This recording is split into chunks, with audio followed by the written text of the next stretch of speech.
Subhanalladzi asra bi 'abdihi lailan. Kula terangno saking mulai asbabun nuzul. Rata-rata ulama itu berpendapat bahwa asal mula Isra itu sebagai hiburan. Hiburan dari Tuhan, ya Allah nyukani pelipur larang niku saat Nabi ngalami dua kesusahan. Itu periode Mekah itu periode tersulit Nabi karena beliau itu sudah minoritas, kaum minoritas kecil, miskin, terus pendukungnya tidak ada. Satu-satunya yang menggaransi, yang menjamin Nabi tidak dibunuh itu karena beliau dilindungi oleh sinten pamanipun, sinten Abu Thalib. Dan termasuk lagi secara kasta sosial ekonomi beliau tinggi karena punya istri yang saudagar kaya. Gini ku Sayyidah Khadijah. Tapi ternyata orang yang selama ini benar-benar di belakang Nabi, baik secara materi maupun moral, sing entek-entekan berjuang, ternyata wafat. Khadijah Abu Thalib wafat. Terus dikenal tahun itu tahun Amul Husni, tahun kesusahan. Sudah gitu niki sing termasuk ilmiah. Sudah gitu secara ilmiah psikologis kejiwaan Nabi terguncang.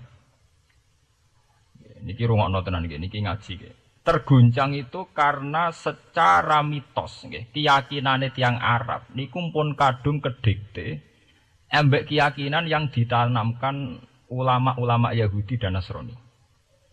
Nggih, kula baleni malih nggih. Kafir Mekah itu orang-orang bodoh, orang-orang enggak terpelajar. Mereka itu punya satu mitos, satu keyakinan yang ditanamkan oleh tokoh-tokoh intelektual Yahudi maupun Nasrani. Apa keyakinan itu? Bahwa kenabian itu yang paling mungkin kalau orang itu dari turunan Bani Israel. Orang mungkin Nabi kok ora turunane wong Yahudi utawa wong Nasrani. Sehingga ketika Nabi mendakwahkan diri sebagai Nabi, mereka bilang antakulu innama unzilal kitabu ala ta'ifataini min qablina. Nak jenenge wahyu harus tidak jauh-jauh sangka turunan-turunan Yahudi. Sebab itu banyak cerita di Quran, cerita konsultasine tiyang kafir Mekah pada tokoh-tokoh Yahudi. Setelah konsultasi ya disesatkan. Orang mungkin Nabi kok nemu umiyin, bintu-bintu untuk napa? Wahyu. Padha-padha dadi nabi rak kita, ora Muhammad. Ini kalau cerita sejarah. Sehingga saat Nabi ngaku Nabi, niku kayak sudah jadi mitos. Nabi itu tidak boleh jauh-jauh dari Palestina. Karena Nabi Ibrahim orang Palestina, Nabi Isa orang Palestina, Yahya Zakaria juga orang Palestina. Nabi Musa juga orang Palestina. Semuanya itu tidak jauh-jauh dari komunitas Baitul Aqsa. Ini ku masjid Baitul Maqdis atau Baitul Muqaddas. Lah itu wong kafir pinter. Saking kepengen nyudutno Nabi Muhammad itu sampai Nabi mesti ning Palestina. Ya mesti roh cerita-ceritane Nabi ning Palestina. Ya kowe apa tau roh Palestina? Setelah kowe detail-detail. Nek kowe pancen roh iku pintu masjid ning Palestina Baitul Aqsa jumlahe pira? Terus madhepe ning ndi wae. Jadi bahwa Nabi ngeklaim diri sebagai Nabi yang bisa membaca malakutas samawati, baca alam-alam gaib. Niku dites, nak iso tenan, saiki aku takok jumlah pintu Baitul Maqdis piro. Niki peringatan kangge santri-santri bahwa semua Nabi itu di luar dites fisik. Artinya zaman Nabi sholat ning masjid, kayak teletong unta, terus disiksa Abu Jahal, itu hanya ujian-ujian fisik. Tapi di luar itu sebetulnya Nabi juga mengalami ujian-ujian intelektual. Ya kayak cerita-cerita di hadis Sahih, Nabi itu sering didatangi orang Yahudi ditanya, "Mat, saya punya 5 pertanyaan. Yang tahu itu hanya Nabi. Kalau kamu bisa jawab ya Nabi, kalau tidak ya tidak Nabi." Termasuk takokane, apa pertama yang dimakan ahli jannah saat masuk surga? Takokane aneh-aneh. Terus kenapa anak itu kok kadang mirip bapaknya, mirip ibunya? So takokane aneh-aneh. Dan itu berlanjut terus sampai Nabi di periode Madinah. Nah sebab itu Nabi itu secara intelektual itu diasah Tuhan lewat proses Isra. Di mana Nabi saat itu secara fasih bisa menjawab jumlah pintu Masjid Aqsa sekian. Perilaku Nabi Musa begini. Wajahnya Nabi Musa begini, wajahnya Nabi Ibrahim begini. Sampai di hadis-hadis Sahih Nabi bisa menjelaskan detail. Nabi Musa itu rambutnya kayak ini, wajahnya kayak ini, ada mutiwal. Itu detail sekali Nabi. Sebab itu di sini diterangkan oleh Imam Suyuti, peristiwa Isra adalah peristiwa di mana Nabi berjumpa para sinten Nabi. Itu asal usulnya kenapa? Karena sudah kayak menjadi mitos, Nabi itu tidak boleh jauh-jauh dari tradisi Yahudi, tradisi Palestina. Paham? Ben sampean roh asal usulnya. Tapi kemudian asal usul itu sebetulnya hanya sementara, hanya permainan politik. Mau sampean ben roh sejarah, permainan politik, manipulasi politik. Sebetulnya Nabi itu ya tidak jauh-jauh dari beliau adalah keturunan Israel. Israel itu bukan menunjuk sebuah negara loh, sampai anda salah paham. Israel dalam bahasa Quran itu menunjuk auladi Yakub. Israel menjadi negara kan baru kemarin setelah diberi kemerdekaan Inggris, paham ya? Israel sebagai negara kan baru apa? Kemarin. Sehingga istilah Israel di Quran maupun di hadis adalah menunjuk auladi Yakub. So intinya di antara anak Nabi Yakub ono jenenge Yahuda. Yahuda di turunan-turunan itu Bani Yahuda niku diarani Bani napa? Israel. Ternyata setelah dirunut, Nabi Muhammad itu ada beda jauh dengan keluarga Israel. Karena Nabi adalah turunannya Nabi sinten Ibrahim. Okay. Nabi Ibrahim niku gada putra kalih sing gada turunan gini ku Ishak kalian Ismail. Ismail kalian Nabi Ibrahim disalap teng Mekah. Gini ku sing disebut Quran inni askantu min dzurriyyati biwatin ghairi dzar'in inda baitikal muharram. Terus saking Nabi Ismail nurun-nurun ngantos Sayyid Adnan. Ya, mulane nak teng berjanji disebut wa adnanu bila bin intadzabil ulumin nasabiyah ila dzabihi Ismail nisbatuhu wa muntama. Secara teori ilmu nasab Sayyid Adnan jelas-jelas wa adnanu bila bin intadzabil ulumin nasabiyah ila dzabihi Ismail nisbatuhu wa muntama.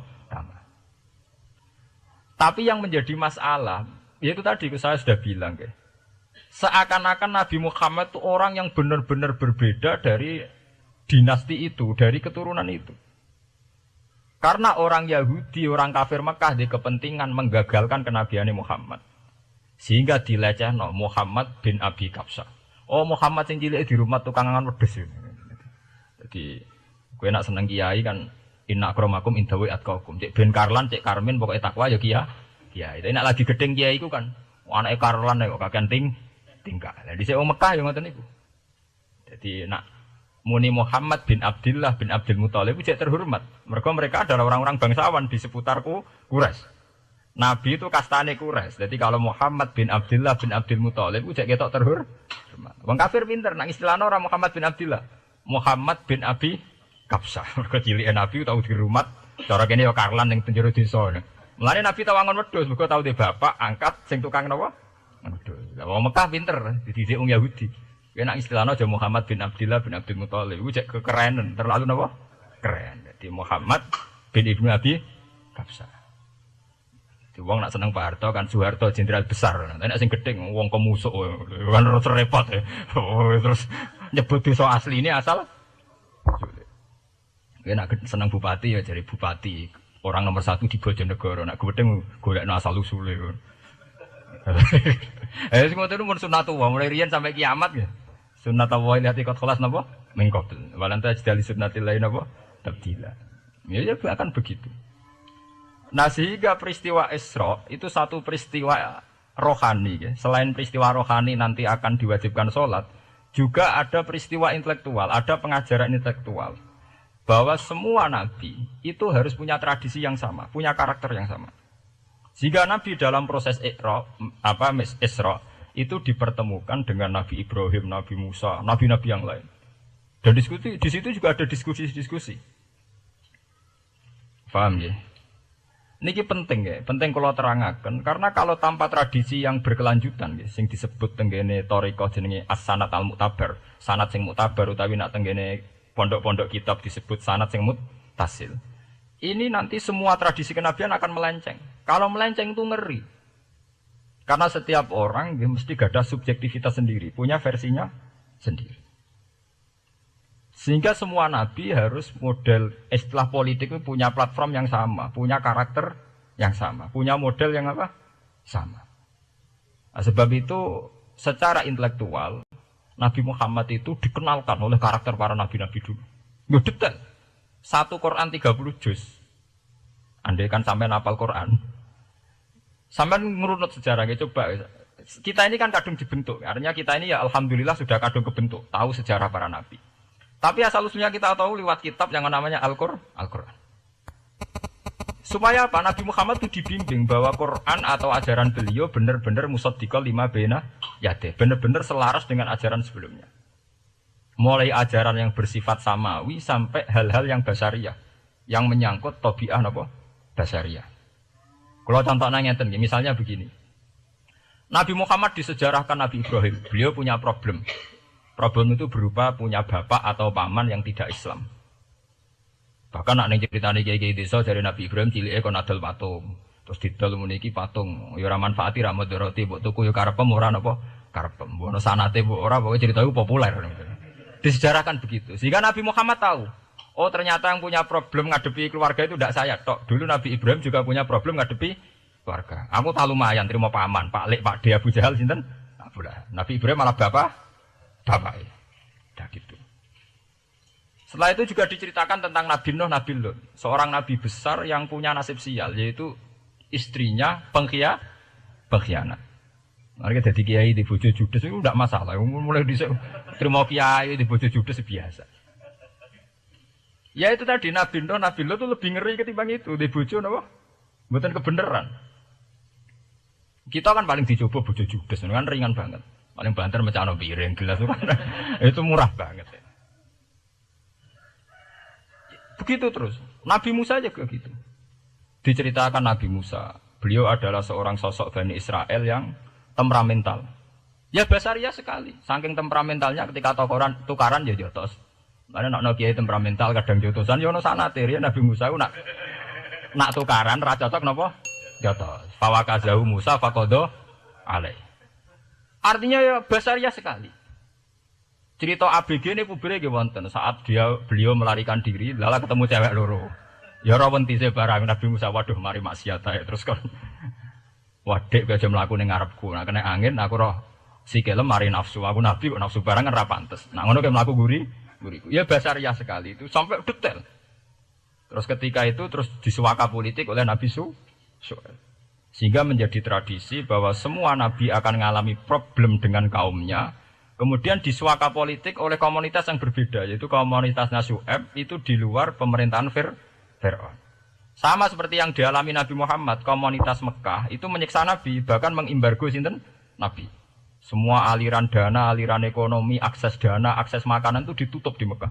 Sehingga Nabi sampai dahar dedaunan, fisik bil jibali napa Mekah. Tapi beliau diselamatkan oleh sahabat Ansor yang terpisah dari komunitas Ahlu Mekah. Itu mirip ceritanya Nabi Musa yang diselamatkan Nabi Syuaib yang terpisah total dari komunitas Fir'aun. Ini penting kalau ulang kembali sehingga karakter-karakter kenabian itu tidak rubah. Karakternya sama. Sehingga setelah kita mengenali karakter para nabi, kita mudah sekali mengenali nabi palsu. Paham ya? Mengenai kalau nabi palsu paling seneng musodek, ketara palsune. Lah sing repot sing ora ketara, mergo jenenge Ahmad. Ahmad Muhammad tak mirip. Mulane nek kowe jeneng supaya ora ngaku nabi jenengno Kartolo. Mergo nek Ahmad bin Gulam rak jenenge Ahmad. Ana terkenal nabi nek ora jenenge Muhammad utawa napa? Ahmad. Mulane Ahmad bin Gulam pas ngaku nabi pengaruhe gede mergo mirip. Mulane kula wingi takoki mahasiswa Jogja. Gus, cara jenengan jeneng Jawa mbek Arab apa iki? Nak trene akeh nabi palsu apik Jawa lah Kartolo. Karena secara kriteria kenabian tidak akan masuk. Nah, anak jenenge Kartolo atau Karmin itu tidak akan masuk kriteria wong sing bakal jadi nabi. Lah anak jenenge Ahmad tak mirip-mirip nabi.